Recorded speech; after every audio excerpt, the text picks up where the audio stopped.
Hello friends, आप सभी का फिर से मोस्ट वेलकम है यूट्यूब चैनल विजेता कुल में। साथियों, आज के इस वीडियो में बिहार एसएससी, एसएसओ और बीएसओ एग्जाम्स के लिए आज का हमारा जो प्रैक्टिस सेट है वो सेट नंबर 16 है। तो इसके पहले 15 सेट हमने ऑलरेडी कंप्लीट करवा दिया है।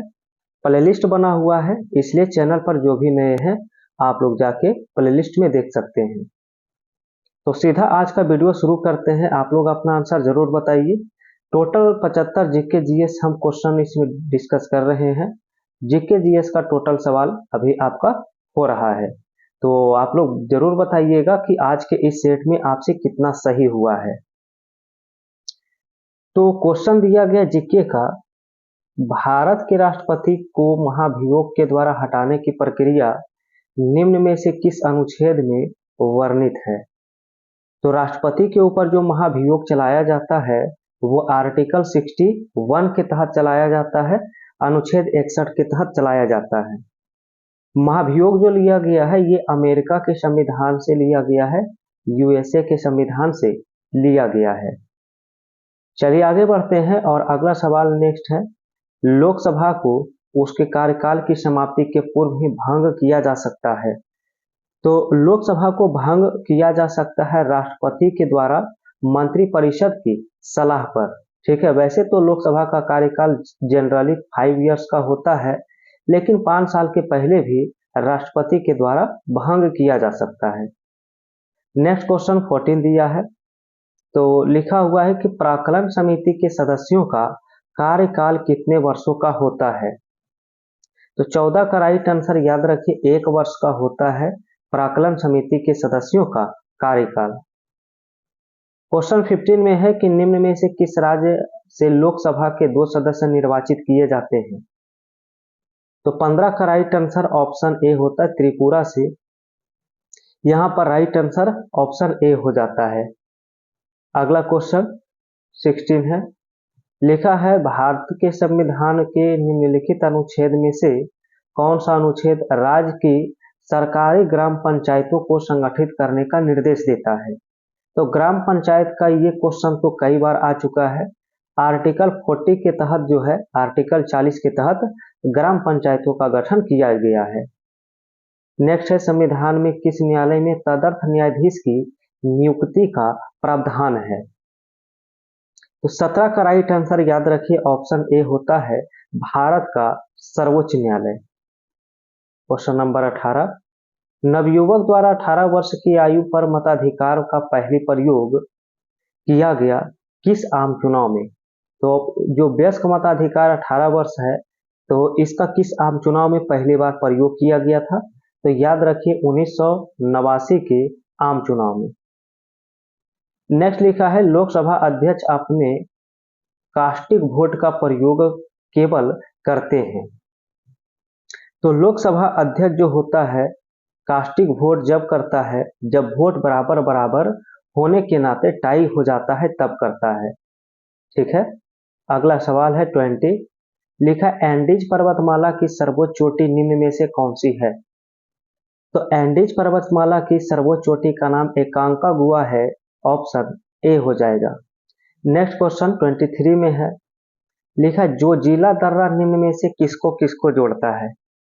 तो जोजिला दर्रा जो जोड़ने का काम करता है तो वो होता है लेह को श्रीनगर से। ठीक है, अगला क्वेश्चन 24 दिया है, कहा गया सूची 1 और सूची 2 को मिलाइए। तो सूची 1 और सूची 2 में ऑप्शन बी मिलाना होगा। ठीक है, अष्टमुडी जो आपका स्थित होता है वो केरल में स्थित है झील। पुलिकट जो होता है ये तमिलनाडु में स्थित है। इसके बाद आपका जो रूपकुंड दिया है, तो रूपकुंड का संबंध उत्तराखंड से है और सूरजकुंड का संबंध हरियाणा से है। ठीक है, अगला क्वेश्चन 25, लिखा भाखड़ा नांगल परियोजना किस नदी पर बनाई गई है। तो भाखड़ा नांगल परियोजना जो बना है वो सतलज नदी के ऊपर बना है। नेक्स्ट है 26 नंबर सवाल, बताना है राइट आंसर। क्वेश्चन है सूची 1 और सूची 2 को मिलाइए। तो इसमें आपका जो है ऑप्शन बी राइट हो जाएगा। ठीक है, यानी अगर इसे आप मैच करते हैं रुद्रप्रयाग, तो रुद्रप्रयाग जो होता है अलकनंदा और मंदाकिनी। इसके बाद नंद प्रयाग जो है ये अलकनंदा और नंदाकिनी हो जाता है। कर्ण प्रयाग जो होता है, कर्ण प्रयाग ये होता है अलकनंदा और पिंडार, और देव प्रयाग भागीरथी और अलकनंदा। चलिए अगला सवाल जो है, तो अगला सवाल देखिए 27 नंबर मैथ का क्वेश्चन है, आप लोग सॉल्व करेंगे, आंसर ए आ जाएगा। अगला सवाल है कि विश्व की सबसे चौड़ी जल संधि निम्न में से कौन सी है? सबसे चौड़ी जल संधि, तो 28 का राइट आंसर पूछा है, तो याद रखिए ऑप्शन ए होगा डेविस जल संधि। नेक्स्ट है अधिक वर्षा वाले क्षेत्रों में भारी वर्षा होती है, अतः वहां वन कैसी होती है? तो 29 का राइट आंसर याद रखिए सदा, यानी कि सदा हरित वन होता है, ऑप्शन ए हो जाएगा। नेक्स्ट है सबसे अधिक स्थिर पारिस्थितिक तंत्र इनमें से कौन सा है? तो सबसे अधिक स्थिर पारिस्थितिक तंत्र जो है वो महासागर होता है, ऑप्शन ए हो जाएगा। तो नेक्स्ट क्वेश्चन हमारे पास आ चुका है कि विश्व में सर्वाधिक लवणता कहाँ पाई जाती है? तो विश्व में जो सर्वाधिक लवणता पाई जाती है वो वान झील में पाई जाती है, और ये तुर्की में है। कहाँ पर है? तो तुर्की में स्थित है। नेक्स्ट है एक छाया कठपुतली थिएटर परंपरा थेलेम्बोमल्ता किस राज्य से संबंधित है? 43 का राइट आंसर याद रखिए ऑप्शन बी होगा आंध्र प्रदेश से। ठीक है, अगला सवाल 44 है, किस योजना में कृषि तथा संबंधित क्षेत्र में औसत विकास दर सर्वाधिक रही है? तो औसत विकास दर सर्वाधिक रही है 8वीं पंचवर्षीय योजना में, जो 1992 से 97 तक कार्यकाल था। नेक्स्ट है भारत का राष्ट्रीय आय का प्रथम मापन किसके द्वारा किया गया था? तो राष्ट्रीय आय का प्रथम मापन दादा भाई नौरोजी के द्वारा किया गया। नेक्स्ट लिखा है भारत का योजना आयोग क्या था? तो भारत का योजना आयोग एक सलाहकार संस्था था। योजना आयोग जो था अब इसका नाम चेंज हो गया है, तो याद रखिए अब इसका नाम क्या हो गया है? नीति आयोग हो गया है, और इसे थिंक टैंक के नाम से जाना जाता है। 1 जनवरी 2015 को ये नाम चेंज हुआ है नीति आयोग। चलिए आगे बढ़ते हैं फ्रेंड्स। तो क्वेश्चन 48 से करना है। लिखा भारत में कौन क्रेडिट रेटिंग एजेंसी है? क्रेडिट रेटिंग एजेंसी इनमें कौन सी है? तो उपरोक्त में से सभी है, यानी क्रिसिल भी है, केयर भी है, इका भी है। नेक्स्ट है उस स्थल का नाम बताइए जहां से प्राचीन अस्थायी जीवन के प्रमाण मिले हैं। तो 49 का आंसर डी होता है मेहरगढ़। नेक्स्ट है निम्न में से कौन सा बौद्ध पवित्र स्थल निरंजना नदी के तट पर स्थित है? तो बोध गया जो होता है वो निरंजना नदी के तट पे है, ऑप्शन ए याद रखिए राइट आंसर। नेक्स्ट है एलोरा के कैलाश मंदिर का निर्माण किसके द्वारा कराया गया? तो एलोरा के कैलाश मंदिर का निर्माण राष्ट्रकूट शासकों के द्वारा किया गया था। नेक्स्ट है बांडीवास का युद्ध 1760 में किसके किसके बीच लड़ा गया था? तो वांडीवास का जो युद्ध लड़ा गया था वो ब्रिटिश और फ्रेंच के बीच हुआ था, जिसमें फ्रेंच हार गया था और ब्रिटिश जीत गया था। नेक्स्ट है निम्न में से कौन सी तिथि चौरा चौरी कांड की वास्तविक तिथि से संबंधित है? तो कल भी ये सवाल आया था, हमने डिस्कस किया था 5 फरवरी 1922 को। अगला सवाल है 54। लिखा भारत में राष्ट्रमंडल खेल सर्वप्रथम कब प्रवेश किया? भारत ने राष्ट्रमंडल खेल में सर्वप्रथम कब प्रवेश किया? तो ऑप्शन बी होगा 1934 ईस्वी। Question number 55। लिखा राष्ट्रीय खेल दिवस 29 अगस्त को मनाया जाता है, यह निम्न में से किससे संबंधित है? तो 55 का राइट आंसर ए होता है ध्यानचंद। ये संबंधित है किससे? ध्यानचंद से। नेक्स्ट है द ऑडेसिटी ऑफ होप नामक पुस्तक के लेखक कौन है? द ऑडेसिटी ऑफ होप, तो ऑप्शन डी होता है बराक ओबामा। नेक्स्ट सवाल है कि ताशकंद निम्न में से किस देश की राजधानी है? तो ताशकंद जो होता है, ताशकंद समझौता भी हुआ था, ठीक है, ये भी हम डिस्कस किए थे पहले। 57 का राइट आंसर डी होता है उज्बेकिस्तान। तो उज्बेकिस्तान की राजधानी ताशकंद है। नेक्स्ट सवाल 58 दिया है। जिसमें सूची 1 और सूची 2 को मिलाना है। एक तरफ ट्रॉफी है तो दूसरे तरफ क्रिकेट यानी कि खेल है। तो ऑप्शन बी इसका राइट आंसर होगा। वर्धमान ट्रॉफी जो है वो बेलिन क्लिंटिक से संबंधित है। शीश महल ट्रॉफी का संबंध क्रिकेट से है। नेहरू कप जो होता है फुटबॉल से, और राधा मोहन कप ये आपका संबंध होता है पोलो से। तो इस प्रकार आपका राइट आंसर बी होता है। चलिए अगला सवाल है 59। तो बताइए 59 का राइट आंसर। देखा कौन सा देश नाटो की तकनीकी सहयोग कार्यक्रम में शामिल हुआ है। तो 59 का राइट आंसर जो राइट है ऑप्शन ए होता है यूक्रेन। नेक्स्ट है चीन और किस देश के बीच गार्जियन 2 अभ्यास शुरू हुआ है। चीन और किस देश के बीच। तो 60 का आंसर डी होता है पाकिस्तान। ठीक है, चीन और पाकिस्तान। नेक्स्ट है कहां पर भारत का सबसे बड़ा शॉपिंग फेस्टिवल का आयोजन 2023 में किया गया। 61 का आंसर ए होगा नई दिल्ली में। अगला क्वेश्चन है कि भारत के प्रथम पशु स्वास्थ्य शिखर सम्मेलन 2022 का आयोजन कहां किया गया था। तो 62 का राइट आंसर पूछा गया है, तो याद रखिए ऑप्शन ए नई दिल्ली में। अगला सवाल है बताइए। नेक्स्ट क्वेश्चन पूछा है कि डीडीटी अवशेष तेजी से खाद्य श्रृंखला में गुजरते हुए जैव आवर्धन पैदा करते हैं क्योंकि डीडीटी। तो डीडीटी क्या होता है। तो वसाओं में घुलनशील होता है। डीडीटी क्या होता है, वसाओं में घुलनशील होता है। चलिए अगला सवाल 73 है।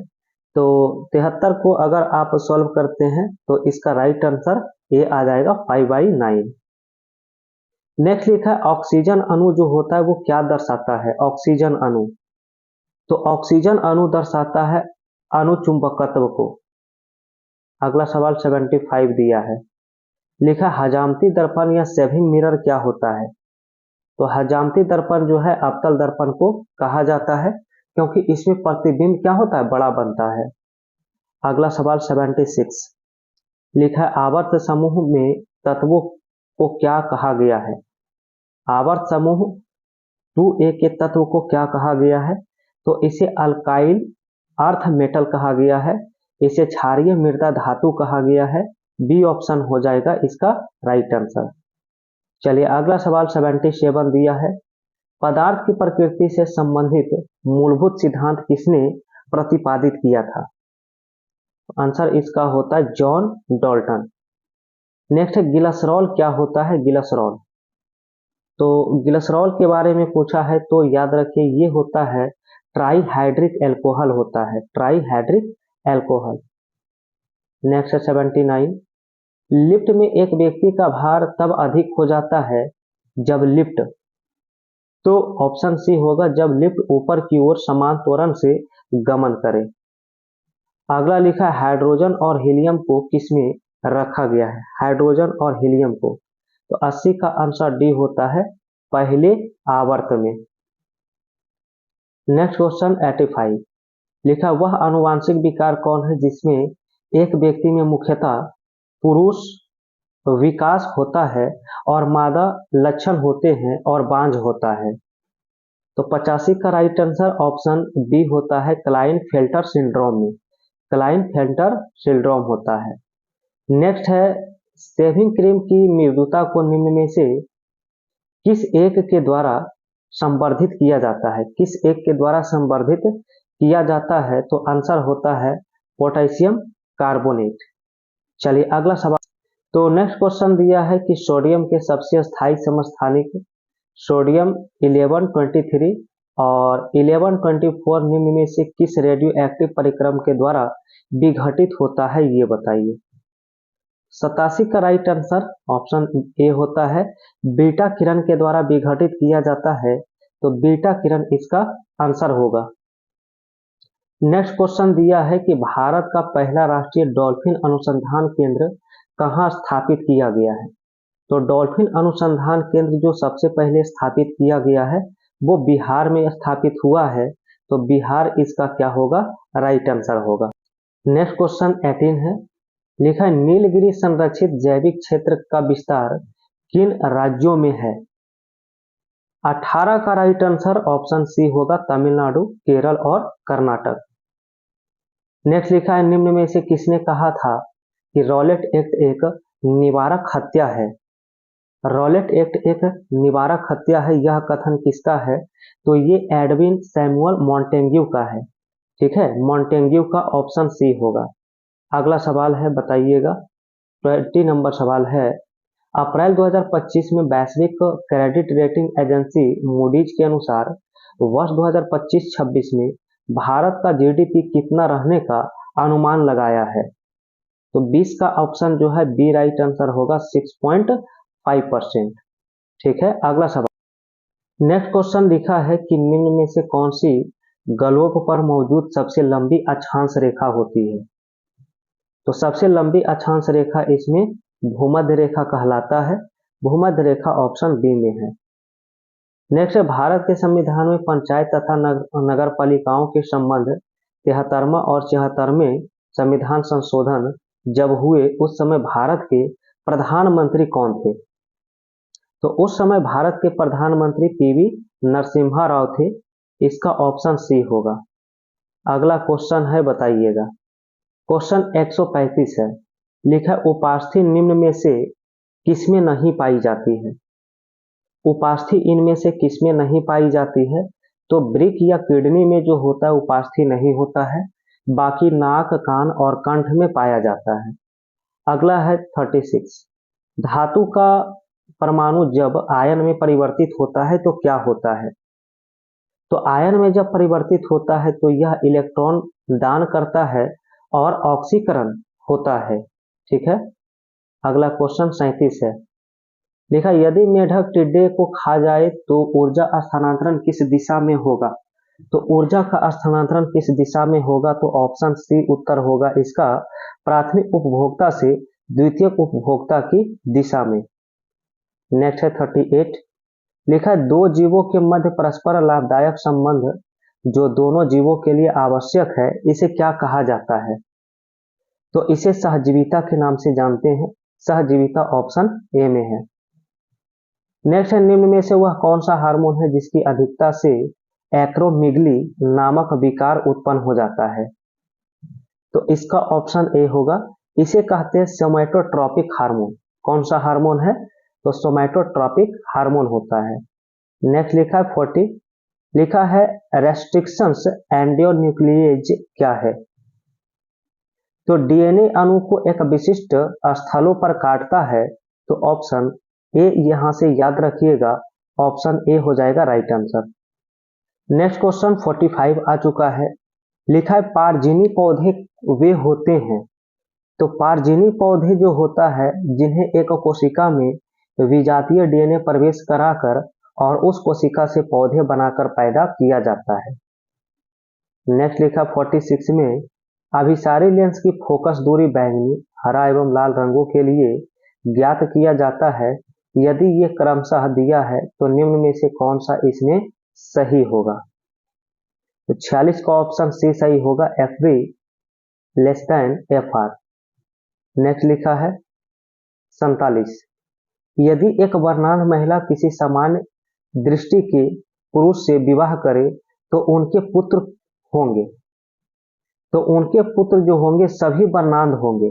कैसे होंगे? तो सभी वर्णांध होंगे, ऑप्शन सी हो जाएगा। सवाल नंबर 48 है, लिखा जब सरकार अपने राजस्व आय से अधिक खर्च करती है तो इस आधिक्य को क्या कहा जाता है? तो इस आधिक्य को कहा जाता है राजस्व घाटा। नेक्स्ट लिखा है कि प्रथम 5 आभाज्य संख्याओं का योगफल कितना होगा? तो ऑप्शन सी राइट आंसर हो जाएगा। तो फ्रेंड्स, ये था हमारा आज का टोटल 75 जीके जीएस का सवाल जो यहाँ पर पूरा कंप्लीट होता है। अब आप लोग कमेंट करके बताइए कि आज के इस सेट में आप लोगों ने कितना सही किया है। तो चैनल पर जो भी नए हैं फ्रेंड्स, तो लगातार आप सभी को बिहार एसएससी का सेट मिल रहा है। तो चैनल पर अभी अगर नए जुड़े हैं, चैनल को सब्सक्राइब करके बेल आइकन की घंटी प्रेस कर लीजिए, नोटिफिकेशन आप तक पहुंचता रहेगा। और वीडियो पसंद आए तो वीडियो को लाइक करिए और शेयर करिए।